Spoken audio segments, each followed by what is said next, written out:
संतुष्टमनि भव। संतुष्टता की पृष्ठभूमि की बहुआयामी समझ। ये दुनिया अगर मिल भी जाए तो क्या है। आवश्यकताओं और इच्छाओं में भेद बोध होना चाहिए। अनिवार्यताओं और आवश्यकताओं में भेद बोध होना चाहिए। Understanding the difference between necessities and wants. Understanding the difference between needs and desires. जीवन की अनेक जन्मों की लंबी यात्रा में मनुष्य के मन बुद्धि बड़े जटिल ढंग के बन जाते हैं। ये इस कदर जटिल बन जाते हैं कि मनुष्य को ये पता ही नहीं चलता कि यह जीवन कहाँ से शुरू हुआ था और कहाँ तक निरंतरता रखते हुए आगे से आगे बढ़ता जाएगा। जीवन के और सृष्टि चक्र के गोल होने के कभी कभी किसी प्रबुद्ध पुरुष ने संकेत भी दिए हैं, तो भी मनुष्य के मन का तमस इतना गहरा और पुराना है कि मनुष्य फिर भूल जाता है कि यह सृष्टि चक्र और हमारा जीवन गोल है। हमारा जीवन भी सरल सादा है, लेकिन नहीं, मनुष्य अज्ञानता के कारण इसे और भी जटिल बनाता जाता है। उसकी सुख शांति की गागर कभी भरती ही नहीं। अपने मन बुद्धि की गागर को अतिशय सुख शांति से भरने के चक्कर में वह अपने मन बुद्धि और भी जटिल बन जाते हैं। सुख और शांति तो बढ़ते हैं, पर मन बुद्धि और जिंदगी की जटिलता भी बढ़ती जाती है। वास्तव में यदि जीवन को सीधे साधे ढंग से देखा जाए तो जिंदगी बहुत ही सरल है। ये सब कुछ मनुष्य के स्वयं के देखने के ढंग के ऊपर निर्भर करता है कि वह जीवन को किस ढंग से देखता है या किस ढंग से समझता है। इसे गौर से समझें। संतुष्टता एक ऐसा विषय है जो अनेक मनुष्यों को कठिनाई में डालता है। कैसे? क्योंकि संतुष्टता के विपरीत पहलू को वे नहीं जानते हैं। वे संतुष्टता के सीधे से गणित को जानते हैं, पर संतुष्टता के विषय को पूरा नहीं समझते हैं। एक वह भी व्यक्ति था जो सागर किनारे रेत में धूप सेक रहा था और स्वयं मस्त था और स्वयं में परम संतुष्ट था। ऐसे लोग आज भी बहुत हैं। और दूसरी तरफ एक सम्राट सिकंदर भी था जिसे पूरी दुनिया को जीतने के चक्कर में कभी भी चैन का और संतुष्टता का अनुभव नहीं हुआ।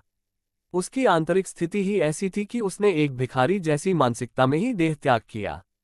सिकंदर को एक महात्मा ने पूछा था कि पहली बात तो यह है कि आप विश्व विजेता नहीं बन पाओगे। आज तक कोई नहीं बन पाया। लेकिन थोड़ी देर के लिए मान लीजिए कि यदि आपने विश्व जीत भी लिया तो उसके बाद आप क्या करोगे? कहते हैं कि सिकंदर हतप्रभ रह गया।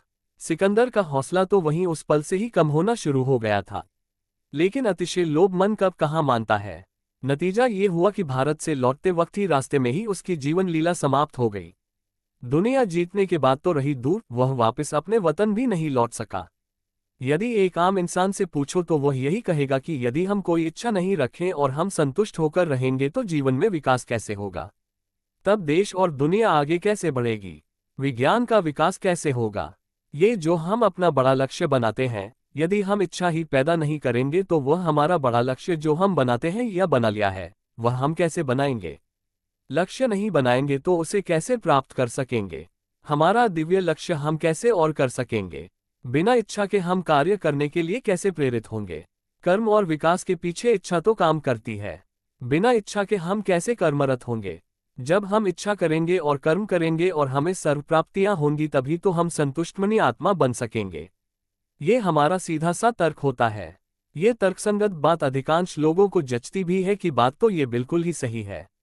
ऐसा कहकर हम अपनी इच्छाओं और आवश्यकताओं की बात को सुरक्षित रखने की कोशिश करते हैं। लेकिन इस तर्क के विपरीत पहलू को भी लोग नहीं जानते हैं। यदि यही तर्क सीधा साफ होता और जीवन के विकास का या अपने लक्ष्यों को प्राप्त करने का कोई दूसरा विपरीत पहलू नहीं होता तो परमात्मा ऐसा क्यों कहते कि सदा संतुष्ट रहिए और संतुष्ट बनिए? नहीं, संतुष्ट रहने के बाद भी लक्ष्य हासिल किए जा सकते हैं। संतुष्ट रहने के बाद भी कर्म किए जा सकते हैं।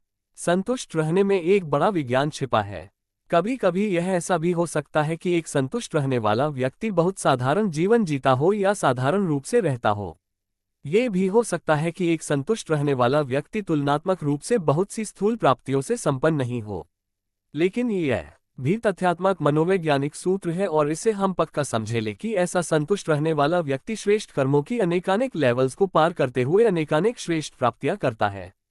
वह अनेकानेक प्राप्तियों के होने से पहले भी संतुष्ट रहता है और श्रेष्ठ प्राप्तियों के होने के बाद भी संतुष्ट रहता है। हम सभी मनुष्यों के जीवन में क्या होता है?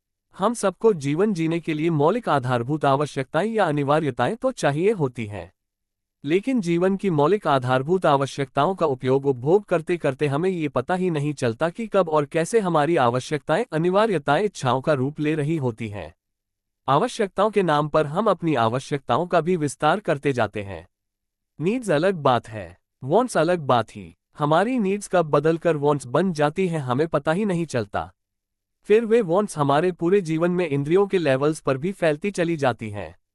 इस तरह मनुष्य के जीवन में इच्छाओं का एक पुलिंदा सा बन जाता है।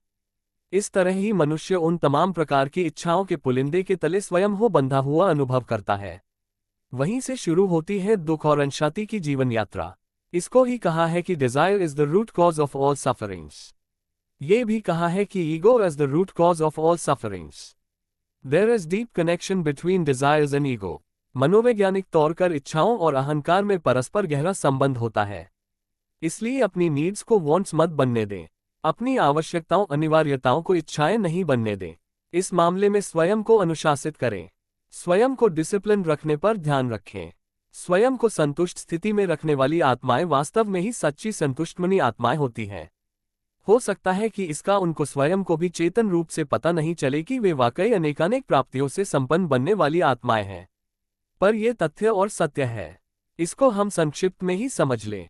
इसका विस्तार करें तो बहुत ज्यादा विस्तार हो जाएगा। यह मेरे जीवन का अनुभव है। यह अनुभव मनोवैज्ञानिक अनुभव भी है और यह अनुभव आध्यात्मिक अनुभव भी है। ये दुनिया अगर मिल भी जाए तो क्या है? संतुष्टता अगर मिल जाए तो कुछ कमाल की बात है।